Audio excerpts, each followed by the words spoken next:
The early mornings at the house were always the quietest. That old cabin sat at the edge of the cul-de-sac like a lone sentinel, with its weathered porch beams, trimmed hedges, and the faint smell of pine needles scattered across the driveway. The man who lived inside was no stranger to discipline. Years of military service had made him meticulous, and even after retiring, he carried himself with the same vigilance that once defined his duty.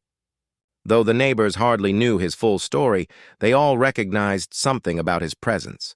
His posture, the precise way he cut his lawn, and the firmness in his handshake gave away more than words ever could. Life in the neighborhood had been quiet, almost deceptively so. Families carried on with their routines, joggers passed by in the mornings, and kids rode their bikes along the sidewalks. Yet beneath the ordinary facade, there were whispers about a group calling themselves the Neighborhood Authority Committee. To outsiders, it looked like a homeowners association, though no such organization had ever been formally recognized. This committee was nothing more than a cluster of self-appointed busybodies who took it upon themselves to regulate others' lives. They printed makeshift flyers, handed out bogus warnings, and strutted through the streets as if they owned them. Most residents rolled their eyes, but some caved to avoid conflict. The retired Navy SEAL, however, wasn't one to cave. That morning, just as the sun crested the horizon and streaks of orange light bled across the rooflines, the knock came. It wasn't the polite kind of knock that neighbors used when dropping off a misdelivered package. It was sharp, rapid, and intrusive, echoing with an authority it hadn't earned. He opened the door slowly, scanning the two strangers standing on his porch. Both wore matching polo shirts with embroidered logos that looked freshly printed from a cheap online store. Clipboards in hand, they puffed their chests, as if their confidence came from the illusion of paperwork. They introduced themselves as officers of the Homeowners Authority, a name deliberately close to something official, but just off enough to feel wrong. They claimed that his house was out of compliance with neighborhood regulations. His flagpole, they said, stood too tall. His security lights were angled incorrectly. His hedges extended 2 inches beyond the acceptable boundary. And then, with a smug glance at their clipboard, they delivered the final blow.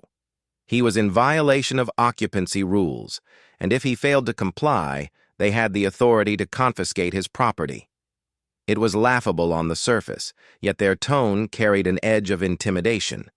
Most people, confronted with threats of fines, legal jargon, and eviction, might falter.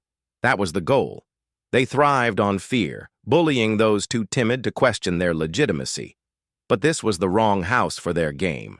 The man didn't argue, nor did he show anger. Years of tactical training had taught him that confrontation wasn't always about words.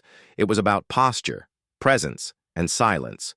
He watched them carefully, memorizing every detail, their shoes, their nervous ticks, the slight shake in the way one of them held his pen. They weren't professionals. They weren't even practiced scammers. They were opportunists who thought they could push around an aging veteran living alone. Instead of responding, he simply closed the door in their faces. No protest, no negotiation, just a firm end to the exchange. On the other side, muffled voices rose in frustration. They scribbled something onto their clipboards, stuffed a yellow slip under the door, and stomped off the porch like children denied candy. When the slip was unfolded later, it carried a poorly worded notice of violation. It threatened fines, penalties, and even property seizure. The letterhead bore a fake crest and legal terminology strung together in ways that made no real sense. To an untrained eye, it might have looked convincing. To him, it looked like exactly what it was, a scam dressed up in paper. Still, something about the encounter gnawed at him. It wasn't the threat to his home. He knew that had no legal ground. It was the boldness, the sheer audacity of strangers marching onto private property and declaring ownership. That kind of arrogance rarely stopped at one doorstep. If they were doing it here, they were doing it elsewhere. and he knew from experience that unchecked bullies only grew more reckless with each small victory. He decided not to ignore it. That evening, as the crickets began their nightly chorus, he walked the neighborhood. Subtle observation was second nature to him. The flyers were everywhere, tucked under welcome mats, taped to mailboxes, plastered to lampposts. Neighborhood Authority Committee, they declared in bold letters, promising a better community through stricter rules. There was no board of directors, no record of homeowners voting them in. Just fear-mongering, threats of fines, and a phone number that never seemed to connect to anyone real. Neighbors whispered when asked, hesitant to admit their frustrations. A young couple mentioned paying fines to avoid confrontation. An elderly woman confessed she'd been threatened with eviction over the color of her shutters. Others simply looked down, ashamed they had complied. It was a quiet form of control, spreading through intimidation like a virus. By the time he returned home, his mind was set. He hadn't survived years of conflict only to retreat from petty tyrants. The committee had chosen the wrong target. They thought they were dealing with another passive resident, someone who would fold under paperwork and posturing. What they didn't know was that this house belonged to a man who had faced enemies far more dangerous than two impostors with clipboards. As the night settled in, he laid out his thoughts with the same precision he once used to plan missions. He mapped their patterns, considered their likely resources, and anticipated their next move. These weren't hardened criminals. They thrived on deception, not strength. But deception could be dismantled, and bullies could be exposed. The next knock on his door wouldn't catch him by surprise. He would be ready.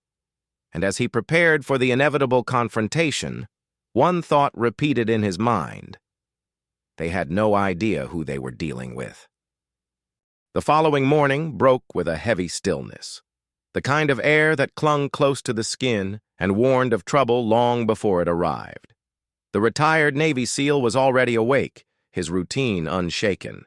Coffee brewed in the kitchen, boots rested neatly by the door, and his porch swept clean of the pine needles that had drifted overnight. Discipline wasn't something he switched off in retirement. It was simply who he was. He expected them to return. Bullies never liked to be ignored, and their kind thrived on escalation. When they felt resistance, they doubled down, hoping pressure would crack the resolve of their target. That morning, he didn't wait in anticipation. He prepared. Quietly, carefully, with the same calm he once carried into hostile zones overseas, he reviewed his surroundings. The placement of his cameras, the sight lines from his porch, the way the hedges curved around the property, providing natural concealment. Every detail was logged, considered, and filed away. Right on cue, the sound of footsteps approached. This time, it wasn't just two men with clipboards. 3 figures strode up the driveway, each wearing the same ill-fitting polo with the fake crest stamped across the chest. Their clipboards were thicker now, brimming with forms and threats written in official-looking fonts. They carried themselves with more force, as if increasing their numbers might somehow legitimize their act. He didn't open the door immediately. Instead, he let them stew on the porch, shifting uncomfortably, their knocks growing louder, more insistent. Through the peephole, he studied them. One appeared to be the ringleader, his voice sharp and arrogant. The others fidgeted, clearly less confident, casting wary glances at the neighborhood around them. They weren't used to being watched, yet they had chosen the wrong street. Curtains twitched, blinds tilted, and eyes peeked from windows. The neighbors had learned not to interfere directly, but they were watching, quietly hoping someone would stand up to the so-called authority. Finally, he opened the door, not with anger, not with words, but with the same measured silence that had rattled them before. His gaze locked on theirs, steady and unblinking. The leader launched into a rehearsed tirade, waving his clipboard and citing non-existent violations. He spoke of overdue fines, revoked occupancy rights, and impending property confiscation. His tone carried false authority. Each sentence meant to intimidate. But the seal didn't move. He didn't speak. He simply let the man talk until the words began to trip over themselves. Then, slowly, he reached for the paper shoved toward him, scanned it briefly, and let it fall from his hand to the porch floor. His silence wasn't passive, it was commanding. It said everything without a single word. I am not afraid of you. I see through you. You have no power here. That small act was enough to crack the facade. The leader's confidence faltered, just slightly, but enough to show through. His companions shuffled uneasily, their clipboards lowering, their eyes darting to one another, for reassurance. They were used to shouting matches, arguments, panicked questions from homeowners, desperate to protect their property. They weren't prepared for calm resistance, especially not from a man who radiated quiet strength. Frustrated, the leader threatened to return with law enforcement, insisting that failure to comply would result in immediate seizure. The words were hollow, and the seal knew it. Still, he let them retreat down the driveway, hurling empty threats over their shoulders. As their figures disappeared, the neighborhood exhaled a collective sigh. Curtains fell back into place, blinds closed, and silence returned. But the battle wasn't over. That much was certain. Scammers like these thrived on escalation. They couldn't afford to back down. Their scheme depended on convincing others of their authority. If one homeowner stood firm, others might follow, and that would unravel the illusion they'd worked so hard to build. The seal knew they'd be back, stronger, louder, and perhaps more reckless. That night, he began his countermeasure. Not through confrontation, but through exposure. He reviewed the footage from his security cameras, documenting every detail of their visit. The fake uniforms, the bogus paperwork, the aggressive behavior. He cataloged the flyers from around the neighborhood, piecing together the pattern of their tactics. His years of intelligence gathering came back effortlessly, as natural as breathing. He wasn't preparing for a fistfight. He was building a case. While others might have gone straight to the authorities, he knew better. Without evidence, his neighbors' complaints had always been dismissed as petty disputes. What he needed was undeniable proof, something that would not only protect his home but dismantle the committee's operation entirely. Days passed and the flyers grew bolder. They no longer warned of minor infractions. They outright declared authority over the neighborhood. Failure to comply will result in immediate seizure of property, one read, plastered boldly on a stop sign at the entrance to the street. It was propaganda in its purest form, designed to spread fear through repetition. And yet behind the fear, he saw something else: desperation. Scammers only tightened their grip when they felt it slipping. The neighbors began to notice his quiet defiance. Whispers spread of the man who hadn't paid, who hadn't cowered, who hadn't removed his flagpole or trimmed his hedges to their liking. For the first time in months, residents began to question whether the committee had any real power at all. The cracks in their illusion widened, and the seal knew it was only a matter of time before the impostors realized the threat he posed. Sure enough, the return came sooner than expected. This time, it wasn't 3 men. It was 5. Their polos had been replaced with cheap tactical vests, their clipboards swapped for binders filled with bogus citations. They marched up his driveway with forced bravado, as if sheer numbers could compensate for their lack of legitimacy. But they didn't find the man waiting on his porch. Instead, they were greeted by the unmistakable click of cameras positioned to record every angle of their arrival. Red lights blinked from the eaves, the fence posts, even the mailbox. Their bravado faltered as they realized they weren't just confronting a homeowner. They were being documented. Every threat, every false claim, every aggressive gesture was preserved. The seal finally stepped out, calm as ever, his presence commanding without a single word spoken. He didn't need to confront them yet. He didn't need to argue. All he needed to do was let them dig their own hole, deeper and deeper, until there was no climbing out. They had chosen the wrong battlefield, and they didn't even know it yet. By the third week, the neighborhood no longer felt the same. What had once been a quiet cul-de-sac filled with the sounds of sprinklers, barking dogs, and kids racing bikes had turned into a pressure cooker. The so-called neighborhood authority committee had grown bolder, their tactics spreading like a disease. Where there were once a handful of flyers, there were now laminated signs nailed to community posts. Where threats had been whispers, they now came in broad daylight, shouted across lawns with the arrogance of people who believed they were untouchable. The neighbors, however, had begun to stir. Something had shifted. They had seen one man stand, firm against the committee, and refuse to bow. They had noticed that while others paid fines and jumped through hoops, his property remained unchanged. His flagpole still stood tall. His lights still shone at night. His hedges remained as he trimmed them. The committee had thrown its full weight at him, and still nothing moved. The retired Navy SEAL could feel the shift in the air. He had learned to read morale not just on a battlefield, but in communities too. Fear was losing its grip, and when fear eroded, control collapsed.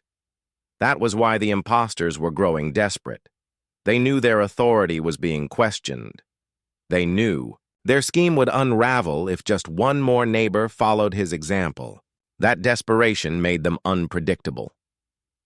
It was a Tuesday afternoon when the escalation reached its peak. The sun was hot, the pavement shimmering under its glare, when a convoy rolled into the neighborhood. Two black SUVs crept down the street, tinted windows hiding the faces inside. They pulled up in front of his house with deliberate slowness, as though staging a performance for the entire block. Doors opened, and out stepped 6 figures in mismatched tactical gear. Black vests, cargo, pants, utility belts heavy with cheap radios and imitation badges. They weren't professionals, but they wanted to look the part. Behind them, the ringleader emerged, the same man with the smug clipboard from weeks before. This time, however, the clipboard had been replaced with a binder stamped with fake seals and bold red warnings. He barked orders as though he were a commanding officer, his voice echoing down the street. Neighbors peeked from their windows, their eyes wide with fear and disbelief. Children were pulled inside, dogs quieted, and curtains drawn. The impostors weren't just here for a confrontation. They were staging a spectacle. The SEAL was already waiting. From inside his home, he watched them through the lenses of his cameras, recording every second, every false badge, every false threat, every attempt to intimidate. He let them line up at his gate, their mock formation and imitation of authority, that only underscored their fraudulence. Then, with the calm he had carried into far darker standoffs, he stepped outside. He didn't shout. He didn't flinch. He simply walked down his driveway, boots steady against the pavement, his posture upright and unshakable. His presence alone was enough to silence the impostors mid-sentence. For a moment, the absurdity of their act became clear. A group of con men dressed in borrowed uniforms facing down a man whose entire life had been spent facing real threats. The ringleader recovered quickly, puffing his chest and declaring the property seized. He spoke of violations, unpaid fines, and the committee's authority to evict. He waved his binder like a weapon, pages filled with meaningless jargon and fabricated ordinances. But the SEAL didn't reach for the papers. He didn't argue. He simply lifted a small remote from his pocket and pressed a button. Screens lit up across his porch. Mounted monitors connected to his cameras came alive, projecting the live feed for the entire street to see. Every angle of the impostors. Arrival, every moment of their staged performance, every word they had uttered was now captured in real time. The neighbors, drawn by curiosity, stepped outside cautiously. They saw not men of authority, but frauds caught red-handed. The impostors froze, their performance unraveling under the weight of exposure. They hadn't expected to be documented, let alone displayed for all to witness. The ringleader stumbled over his words, trying to regain control, but the momentum was gone. The SEAL's silence said everything. "You are not in charge here. Your game is over, yet desperation breeds recklessness." Cornered, the ringleader barked louder, threatening. Immediate force, claiming backup would arrive, insisting law enforcement was already on their side. His voice cracked, betraying his fear. The others shifted uncomfortably, their fake uniforms now feeling more like costumes than armor. A few even glanced toward the SUVs as though contemplating escape. The SEAL didn't move. He didn't threaten. He didn't need to. His stance was enough, a reminder of who he was, what he had endured, and what he was capable of if pushed too far. The impostors weren't facing just another homeowner. They were standing at the gates of a man trained to confront far greater enemies. And he had no intention of surrendering his home to frauds. Neighbors began to whisper among themselves, voices rising with courage. They saw through the illusion now, emboldened by the man who stood unshaken before the impostors. Phones appeared, cameras recorded, and soon the entire spectacle was being documented from every angle. The committee's last weapon, fear, was slipping away, stripped from their hands by truth and exposure. Finally, the ringleader snapped. He declared the property officially seized and ordered his men to advance. But they didn't move. None of them. Their bravado had evaporated, leaving only hesitation and doubt. They weren't soldiers. They weren't officers. They were opportunists in over their heads. And now, with the entire neighborhood watching, they had no cover left. The SEAL turned his gaze toward the cameras, ensuring every moment was preserved. He said nothing, but his silence roared louder than their shouted threats. Then, without ceremony, he turned his back on them and walked calmly toward his house, leaving the impostors standing in the middle of the street, powerless, exposed, and crumbling under the weight of their own failure. As he closed his door, the neighborhood buzzed with energy. Whispers turned into voices, voices into declarations. The committee had been unmasked. Their authority was a sham, their power an illusion. And for the first time in months, the residents felt the stirrings of freedom. But the SEAL knew better than to celebrate too early. Desperate people rarely accepted defeat quietly. And if the impostors had gone this far, they wouldn't walk away without one last attempt to reclaim their control. The war wasn't over. It was about to reach its most dangerous stage. The night after the confrontation carried an energy unlike any other. The neighborhood, once subdued under the weight of fake authority, buzzed with whispers of what had unfolded. Neighbors lingered on their porches, replaying the spectacle in hushed voices. Phones passed between hands, videos already circulating. For the first time in months, residents felt a glimmer of power returning. The impostors had been humiliated. Their fraud had been recorded, broadcast, and dismantled in plain sight, but the retired Navy SEAL knew what came next. He had seen it too many times before. When a cornered enemy realized their grip had slipped, they didn't surrender. They lashed out. And these men, arrogant in their false authority, would not leave quietly. That night, the impostors returned. Not in daylight, not in matching polos or fake tactical gear, but under the cover of darkness. Their SUVs crept back into the neighborhood, headlights dimmed, engines humming low. This wasn't about intimidation now. This was retaliation. They wanted to make an example out of the one man who had stripped their illusion away. The SEAL had been expecting it. His cameras picked up the movement before the vehicles even turned onto his street. The quiet discipline of his years of service had never left him. He knew how to wait, how to watch, how to anticipate the next move. He sat in the darkened living room, calm, collected, his senses tuned to every sound. The impostors fanned out across his property. Two lingered near the SUVs, their eyes darting nervously to the houses around them. Another crept toward the back fence, fumbling with a flashlight. The ringleader, stubborn as ever, led the charge up the driveway with two others at his side. They weren't here to wave clipboards anymore. They carried crowbars and bolt cutters, tools meant to breach.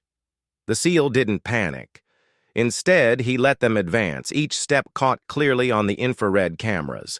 Their whispered commands, their fumbling attempts at stealth, all of it was recorded. He had the evidence he needed, and more importantly, he had the upper hand. These men believed they were in control of the night, but they were trespassing on the ground of someone who had spent decades mastering the art of preparation. As they reached the gate, the ringleader raised his crowbar to strike the lock. But before metal could meet metal, the yard lit up. Floodlights blazed from every corner of the property, triggered by motion sensors the impostors hadn't noticed. The sudden brightness froze them in place, their shadows cast long and sharp against the ground. Across the street, blinds snapped open. Neighbors leaned forward, phones in hand, recording once more. Then came the sound. A low, commanding tone as the SEAL triggered the speaker system wired through his property. He didn't need to show his face yet. His voice alone, calm and measured, rolled across the night like thunder. It wasn't a shout. It wasn't a threat. It was the controlled cadence of a man who had stood at the edge of far more dangerous encounters. It told them plainly, "You are seen. You are documented. You are finished." The impostors panicked. One dropped his bolt cutters, the clatter echoing across the driveway. Another cursed under his breath, eyes darting toward the SUVs. But the ringleader, too deep into his own arrogance, barked for them to continue. His bravado cracked under the weight of fear. But he pushed forward anyway, refusing to admit defeat. The SEAL stepped into the light then, not in combat gear, not wielding weapons, but in the plain strength of his presence. Shoulders squared, stance unyielding, gaze sharp as steel. The impostors faltered at once. It wasn't the lights. It wasn't the cameras. It was him. There was something in the way he moved, the way he stood, that broadcast experience far beyond their understanding. They weren't facing a homeowner anymore. They were facing a man who had spent his life confronting danger head-on. The neighbors emerged now, emboldened by the spectacle. Porch lights flicked on up and down the street. Doors opened. Voices called out. The entire block had turned into an audience, their patience finally breaking. For months they had been cowed into silence, but tonight they saw the weakness of the fraud laid bare. They weren't afraid anymore.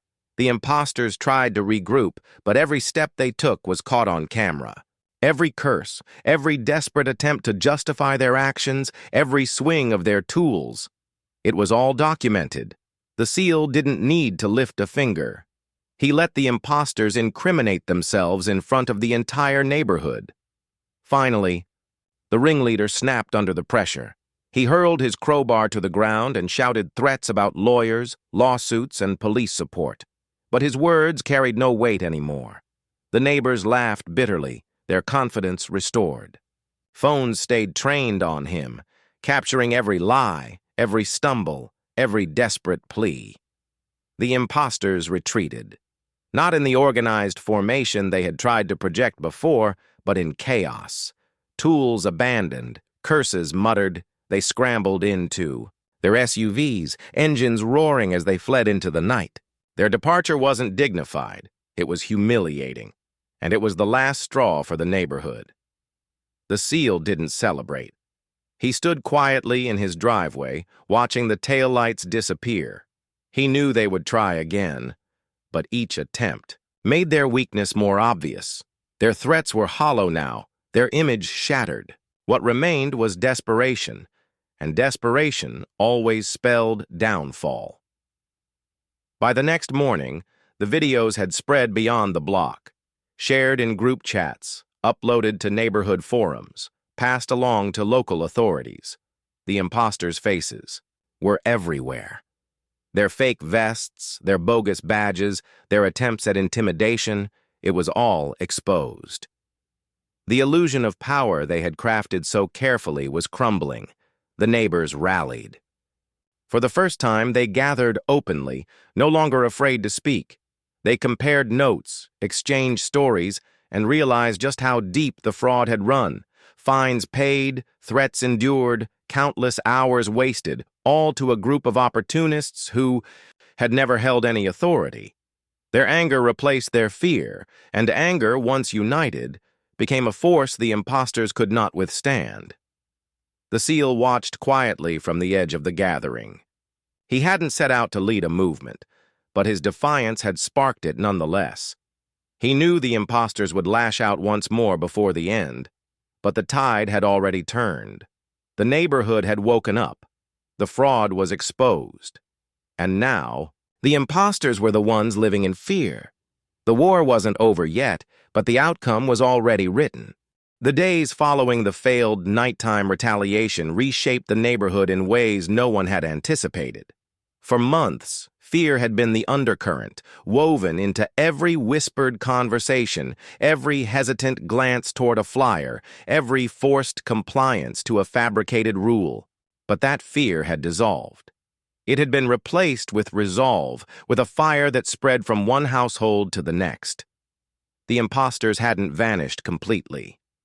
A few half-hearted threats still appeared in mailboxes, poorly printed notices, with red ink warnings of eviction and seizure. But the neighbors didn't cower anymore. Instead, they collected the notices, stacked them in piles, and passed them along as evidence. The ringleader's name was whispered with disdain, not fear, and his supposed committee was now a running joke. The retired Navy SEAL remained vigilant. He didn't relax into victory prematurely because experience had taught him that an enemy rarely surrendered after one failed strike. He continued to monitor his cameras, cataloging every piece of evidence. His property had become less a home and more a command post, a watchtower from which he observed the crumbling of the impostors' scheme. The breaking point came one late afternoon, under the heavy heat of summer. The impostors made their final attempt, not with clipboards, not with crowbars, but with sheer desperation. The ringleader returned, this time alone at first, standing at the end of the SEAL's driveway, shouting for the entire neighborhood to hear. He demanded compliance, roared about authority, and insisted that every fine and violation was still enforceable. His voice cracked as he spoke, echoing not with power but with panic. The neighbors emerged, one by one, not timidly this time, but boldly. They stepped onto their lawns, gathered along the sidewalks, phones raised and recording. The ringleader wasn't facing a single homeowner anymore. He was facing the entire block. Every family he had intimidated, every elderly neighbor he had threatened, every young couple he had extorted, now stood shoulder to shoulder, no longer silent. The SEAL walked out last, calm, steady. His presence anchored the crowd. He didn't need to speak. His silence, his posture, his unflinching gaze carried more weight than any words could. The ringleader faltered as he saw him approach, the bravado draining from his face. Still, he tried to bluster, waving papers in the air, shouting about legal authority. But no one listened. No one believed him anymore. His performance had collapsed under the weight of truth. Then, at last, came the moment the neighborhood had been waiting for. Sirens cut through the summer air, growing louder until 2 patrol cars rounded the corner and pulled up in front of the scene. The imposter froze, binder clutched in his hands, eyes wide as the officers stepped out. For weeks, he had claimed law enforcement supported him.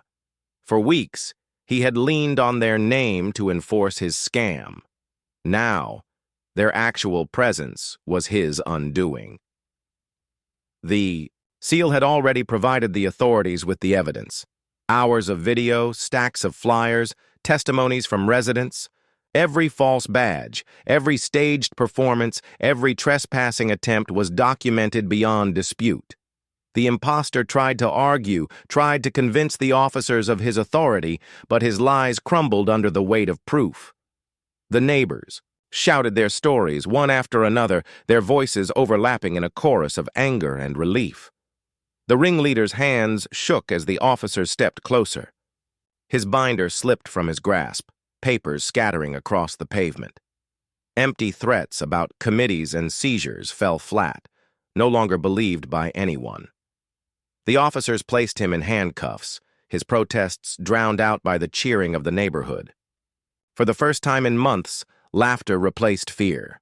The other impostors didn't return. Once their leader was taken, they scattered like shadows at dawn. Their SUVs disappeared from the streets, their fake uniforms discarded, their scheme dissolved.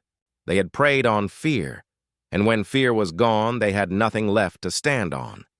The neighborhood transformed in the weeks that followed. The flyers were torn down, replaced with genuine notices of community gatherings. Families who had once kept their doors shut now mingled openly on porches, sharing coffee, planning barbecues, and talking without the weight of intimidation. The collective relief was palpable, like a pressure valve finally released. The SEAL watched it all with quiet satisfaction. He hadn't sought out leadership, but his refusal to bend had become the turning point for everyone. Neighbors stopped him on his walks to thank him, some with words, others with tears. They called him the man who had given them back their neighborhood. But he never took the credit. He knew it wasn't just him. It was the moment fear cracked, the moment truth exposed deception, and the moment the community found its voice again, his. Home remained much the same. Flagpoles still standing tall, hedges still trimmed to his liking, security lights still angled as he preferred. But to the neighbors, his property had become something more, a symbol.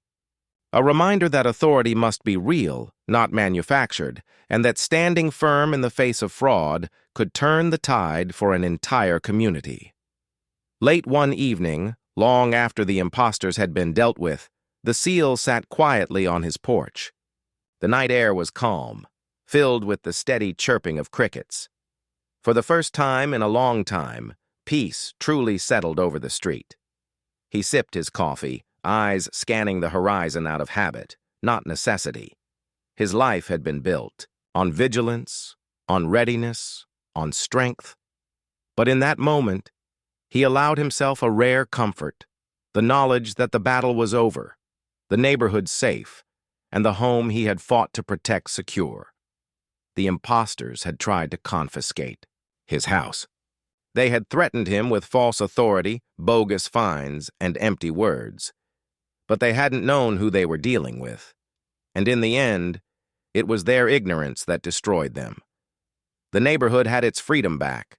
The SEAL had his peace. And the impostors? They had their downfall.